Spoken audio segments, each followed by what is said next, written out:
Summer is at our doorstep, so this is a good time to wrap up our 32 NHL Wraparound Quick Take Spring Cleanings.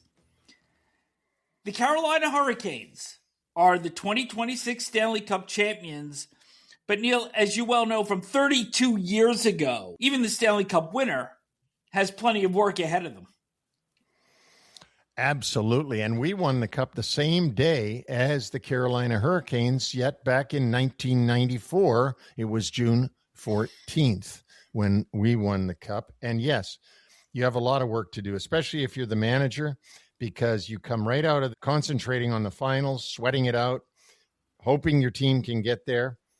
They do get there. You go through a bunch of parties and parades and a lot of great stuff.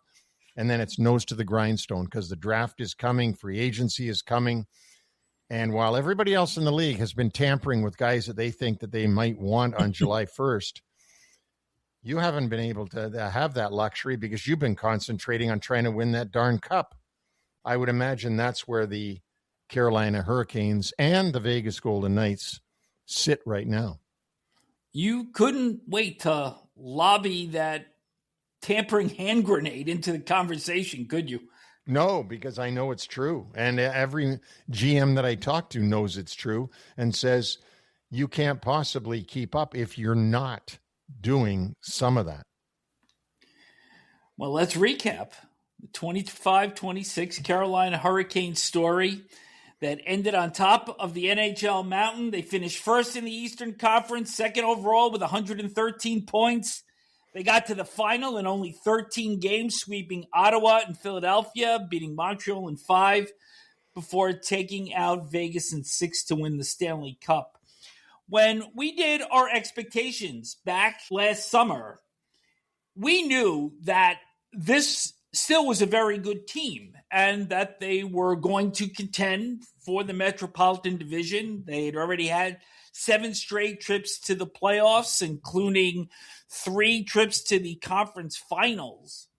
But would this team be constructed by GM Eric Tulsky to take that final step? In entering the season, Nikolai Ehlers and AndreMiller joined the team. We had thought that Ehlers was maybe a forward that was very similar to the types of forwards that they already had. They also lost Brent Burns and Dmitry Orlov on defense. And those questions about goaltending were still there because it was Freddie Andersen, Pyotr Kochetkov, and Caden Primo. And nowhere in our conversation last summer was Brandon Bussi, who was claimed off waivers from Florida on October 5th. So when we looked at the collective going in, this was certainly still a very strong playoff team, but not a championship team. What changed? Well, I think you've already named the names that changed this thing. And by the way, you mentioned Caden Primo. I watched him play for the Chicago Wolves in the AHL playoffs. However, I think that as much as I hated to see Brent Burns go because I thought he was real good for Carolina and he ended up signing with Colorado, they did do a drastic upgrade in my mind when they brought in the big man, AndreMiller, because I thought he really improved under the tutelage of the Hurricanes. And Nikolai Ehlers was spectacular in my mind for Carolina, coming over from Winnipeg, first team other than Winnipeg that he'd ever played for. We always, and everybody did, basically doubt their goaltending with Freddie Andersen, who hadn't been able to do it in Toronto, hadn't been able to get the job completely done in Carolina. Pyotr Kochetkov was basically the second guy, maybe up and coming. And of course, Primo, we didn't count in at all. The thing that we never saw, we couldn't have seen, it was impossible, was that Florida signed this young kid, Brandon Bussi, who had played in the Boston Bruins organization, never for the Bruins, and then to send him down to the minors to get him some playing time early in the season, actually before the season even started. They put him on waivers, which you have to do, and Carolina smartly claimed him and brought him in. And why did Carolina bring him in? They brought him in because Andersen and Kochetkov were both hurt to start the season. So in came Brandon Bussi, this unknown kid with the funny name Bussi. At that time, he was clearly the number 3 goalie on a 2-way contract that he had gotten himself in Florida. As you said, it was certainly a playoff team. I think our prediction was that they would win the Metro Division because we saw that they would be that strong. And by the way, on the error side, I thought that Jersey would be very strong too, and they missed the playoffs. But we didn't see it as a Stanley Cup team. We didn't see it beating Colorado, Dallas, and at that time, Winnipeg, certainly. So, yes, I think the improvements that they made over the summer were just great. And there was some maturation process in their young players, the Stankovens, the Blakes. There was a fountain of youth injected into Taylor Hall at some point. He ended up in the movie Cocoon because he played like he did as a rookie in Edmonton. And I think that's what changed it. When we went back and we did our preview, the start of the season with Jeff Marek, he had said, nobody shines up defensemen more than the Carolina Hurricanes. And I think we saw that with Miller's play. Bussy responds with a 31-6-2 record and a 2.47 goals against average. So right away, we were on this bandwagon of saying, you know what, this looks like there's something different here, and we'll get into the playoffs a little bit later on. But you can see certain components of this team starting to come together. The reality of their season, they were 14 points better than they were in 24-25, but they were 17 points better on the road. They went from 5 games under to 12 games over. Their goal scoring per game went from 9th to 2nd, only behind Colorado, and their goals against average went from 10th, using 5 goaltenders last season, to 5th using the 3 that we've already mentioned. And interestingly, Neil, Freddie Andersen didn't carry the load in either season because Pyotr Kochetkov had most of the play in 24-25 and the aforementioned Bussy this past season. Brandon Bussy was their savior, in my mind. He was their savior. I mean, yes, Freddie Andersen played well for them, sweeps in the first 2 rounds of the playoffs, but then did what Freddie Andersen always does. He got hurt, and that forced them to put the young kid, Brandon Bussy, in the net, and they've never looked smarter. I think one of the things also was their scoring. You talked about the maturation process, and a year ago, they only had 2 players in their lineup with 50 or more points and only 1 player with 30 goals. That was Seth Jarvis. This season, 6 players with at least 50 points, and Jarvis and Andrei Svechnikov reaching 30. But once you got to the playoffs, 9 players had at least 10 points, and that collective defense that they played to protect Andersen and then later on Bussy really proved to be the difference because they gave up only 5 goals against Ottawa, only 5 against Philly.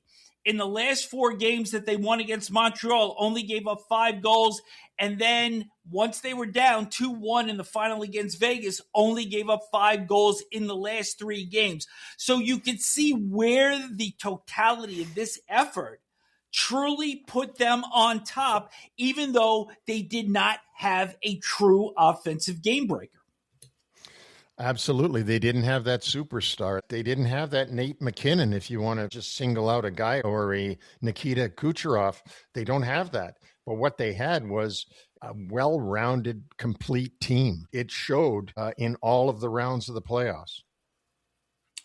I thought also was interesting was a lot of attention was given to that first line of Jarvis, Sebastian Aho, and Svechnikov. But it was really that second line throughout the playoffs of Jackson Blake, Taylor Hall, and Logan Stankoven that stepped forward. And boy, how good does that Stankoven deal look now? Because not only did Carolina get him from Dallas, they also got 4 draft picks for Mikko Rantanen. Incredible. And Stankoven certainly introduced himself to the league this year and let everybody know he was there. And I love what Ray Ferraro said about Stankoven. Stankoven may be short, but he's not small. And played big throughout the playoffs. And then, you throw in some of the fourth line, the depth forwards, such as Eric Robinson and Mark Jankowski. And boy, this team looks ready to go for a repeat. And we're going to spell out why in just a second. Yeah, and don't forget Jordan Staal, who won the Conn Smythe Trophy, the captain of the team. won the Cup 17 years earlier with the Pittsburgh Penguins, was phenomenal in the playoffs and a great leader. We've always known he was a great leader. He's been a great captain for the Carolina Hurricanes, but boy, he really showed up in the playoffs. And when you've got that kind of scoring coming from your third line, and then that same guy wins every faceoff he takes, I mean, it's hard to beat that team. The only way you're going to beat them is if they don't have the goaltending. And then all of a sudden, this kid Bussy shows up, and now they got the goaltending. Let's take a look ahead at the work that Eric Tulsky has and the kind of lineup that he will set forth for Rod Brind'Amour, 26-27. Team only has 4 picks in the upcoming draft, none in the second round, and that pick was gone as part of the acquisition of AndreMiller from the New York Rangers. They have none in the third round. Now, that was part of the original acquisition of Shane Gostisbehere from Arizona in March of 2023. But you got to remember also that Gostisbehere actually left in the summer of that year to sign with Detroit before returning to Carolina as a UFA a year later. They have none in the fifth round. That was the acquisition of Mark Jankowski from Nashville at the deadline in 2025. They also have no picks in the seventh round. That was the acquisition of Caden Primo from Montreal in June of 2025.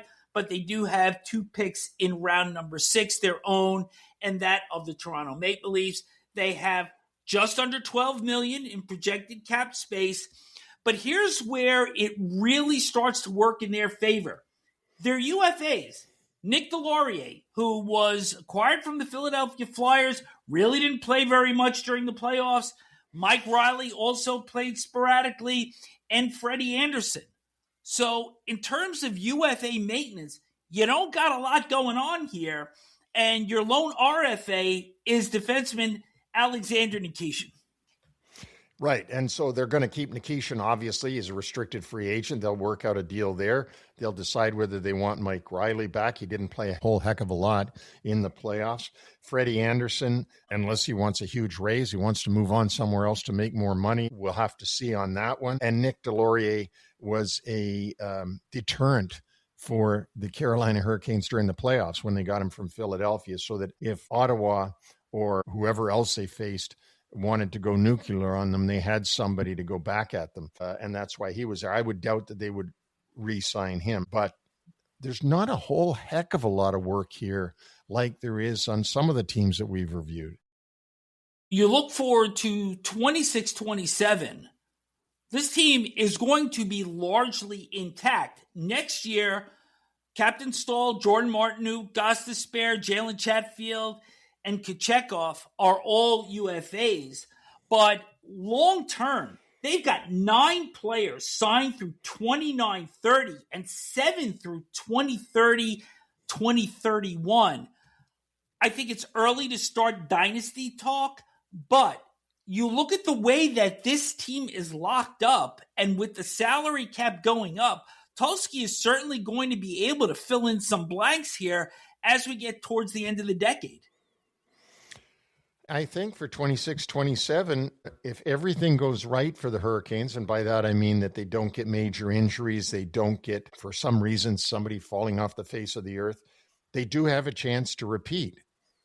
The problem that they're going to face is if something happens that we can't anticipate, an injury to Sebastian Aho, an injury to Jacob Slavin, an injury to Brandon Bussy, that will really get in their way because they don't have, again, I'll go back to the superstars of the league, the Kucherovs and the McKinnons and the Makars, and they don't have those guys.